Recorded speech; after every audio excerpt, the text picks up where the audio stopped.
Bismillahirrahmanirrahim. Assalamualaikum warahmatullahi wabarakatuh. Hamdan wa syukran lillah wassalatu wassalamu ala rasulillah wa ala alihi wa sahbihi wa man walah.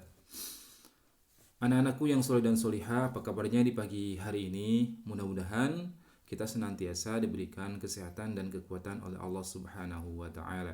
Tentunya juga mudah-mudahan Allah senantiasa memberikan kita kesabaran dan juga semangat ya yang terus membara untuk menuntut ilmu, karena mudah-mudahan kita termasuk menjadi orang-orang yang mencintai ilmu dan juga menjadi penuntut ilmu yang diberkahi oleh Allah Subhanahu wa taala. Anak-anak yang soleh dan solihah, insyaallah pada hari ini kita akan melanjutkan pembahasan kita tentang khitan di dalam materi fikih ini. Insyaallah kita akan melanjutkan materi tentang khitan untuk materi yang ketiga ya. Baik anak-anak yang soleh dan solihah, sebelum kita mulai pada hari ini, kita sama-sama berdoa terlebih dahulu ya. Seperti biasa, kita awali doa dengan membaca ta'awudz, basmalah, dan juga doa untuk menuntut ilmu. Dalam hitungan ketiga, 1, 2, 3. A'udzu billahi minasy syaithanir rajim. Bismillahirrahmanirrahim. Rabbi zidni ilma warzuqni fahma. Ya Allah, berikanlah aku tambahan ilmu dan berikanlah aku pemahaman. Amin. Amin ya Allah ya rabbal alamin. Anak-anak yang soleh dan solihah, ya kita masih di dalam membahas tentang materi khitan ya. Bahwa kemarin kita sudah belajar apa? Kita ingat ya, lihat bagan di depan ya sama-sama. Khitan ya, tentang khitan kita telah belajar tentang pengertian khitan. Ada yang masih ingat apa itu pengertian khitan? Ada yang masih ingat? Coba Ustadz pengen tahu Ananda Fathan. Iya, apa itu khitan? Ya? Iya, betul. Khitan adalah membuang kulit penutup bagian kepala atau kuluf ya dari hasyafah atau kemaluan laki-laki. Jadi yang dibuang apanya? Kulufnya atau kulit penutup. Ingat, yang dibuang adalah kulufnya ya, penutupnya. Yang kedua ya, Ustadz ingin tahu buat Nazril ya, pada umur berapa Nabi Ibrahim dikhitan? Pada umur berapa? Pada umur pada umur 80 tahun. Sedangkan kalau Nabi Ismail, coba Aisyah, pada umur berapa? Iya, pada umur 13 tahun. Kalau Nabi Yakub, siapa ya? Ananda Zia. Iya, biasa hebat ini Ananda Zia ya ingatannya.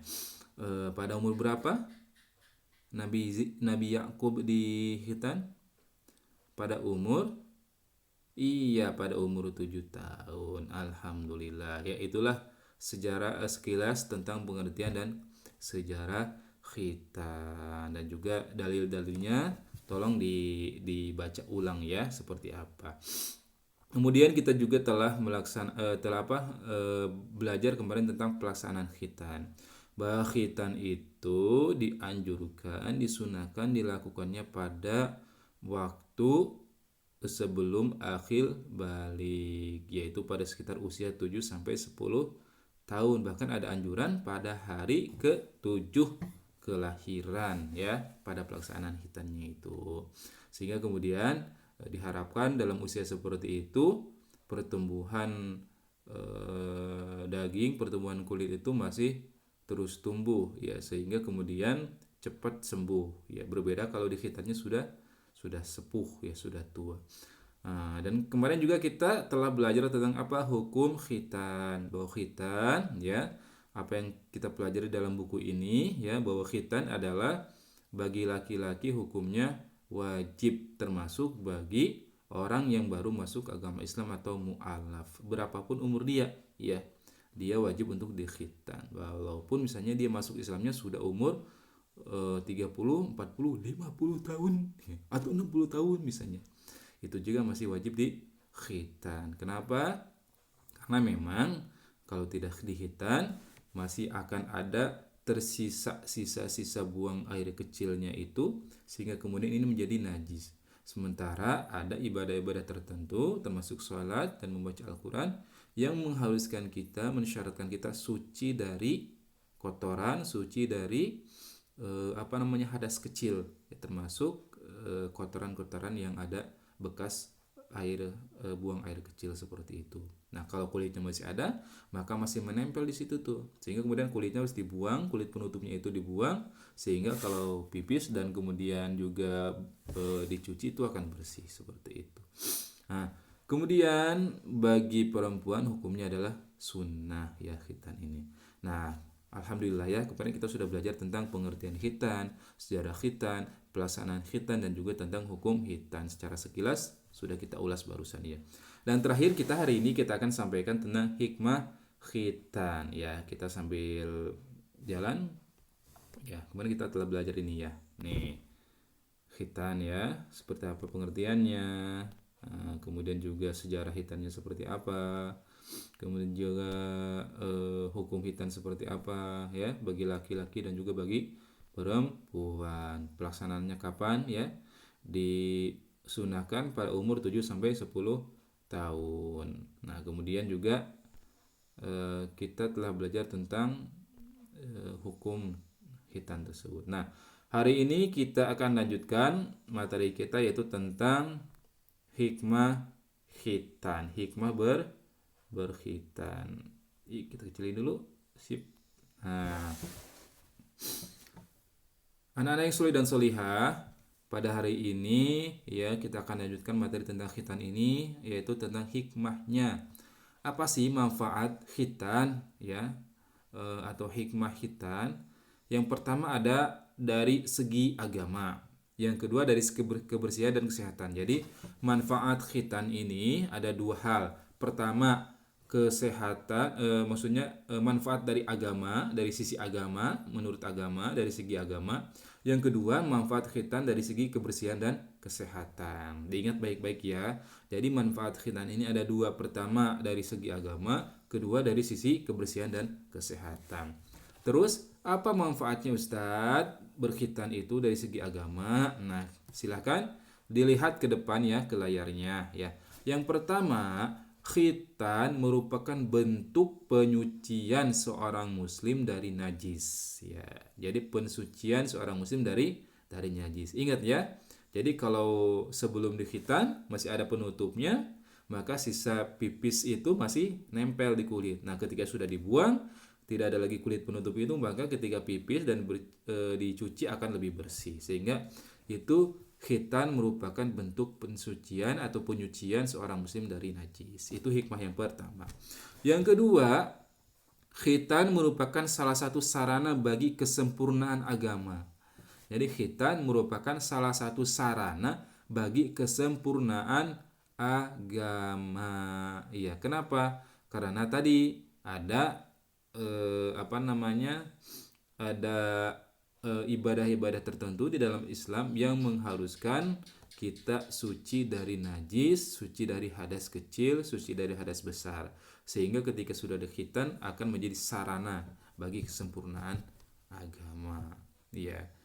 Kemudian yang ketiga, khitan memenuhi persyaratan kesucian dalam hal beribadah kepada Allah Subhanahu wa taala. Dan ini nyambung ya, dari sisi kesempurnaan agamanya dan juga dari sisi ibadahnya ya, bahwa ada persyaratan kesucian dalam hal ibadah kepada Allah, termasuk misalnya dalam sholat dan dalam membaca Al-Quran kita harus suci dari hadas kecil dan hadas besar, suci dari najis, sehingga insya Allah kalau sudah dikhitan syarat itu bisa terpenuhi seperti itu. Jadi ada berapa manfaat khitan dari segi agama?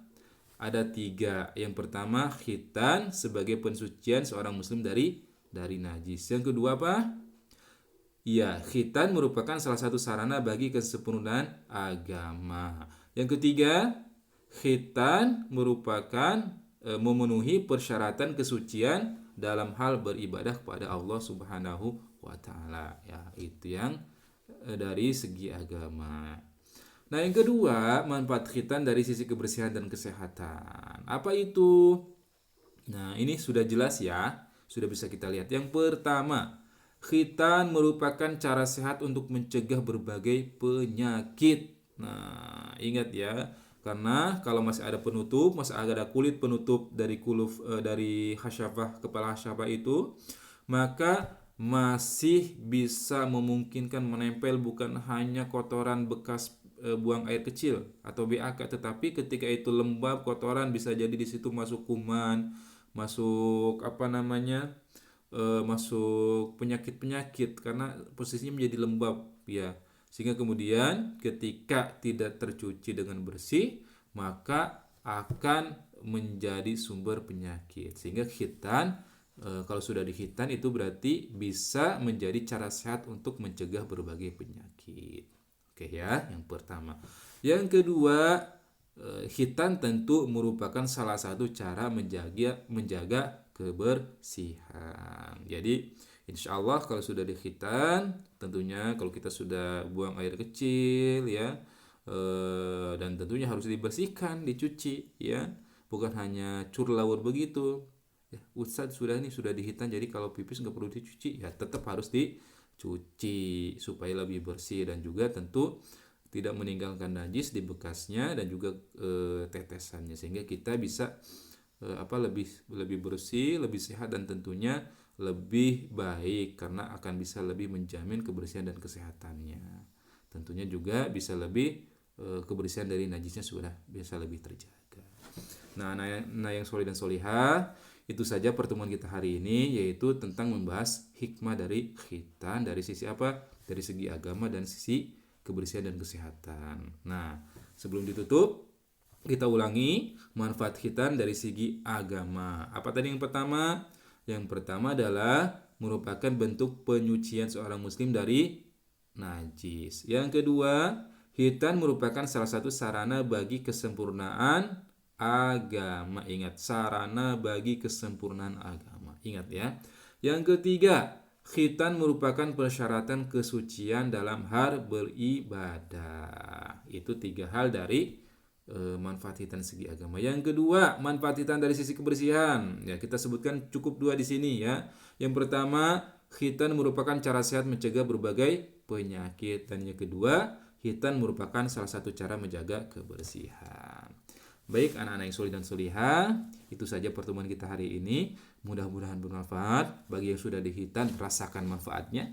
Bagi yang belum dihitan, ayo segera minta orang tuanya untuk dikhitan, karena Anda umurnya pasti sudah lebih dari 7 tahun kalau udah kelas 5 ya, sehingga kemudian bisa harus dikhitan.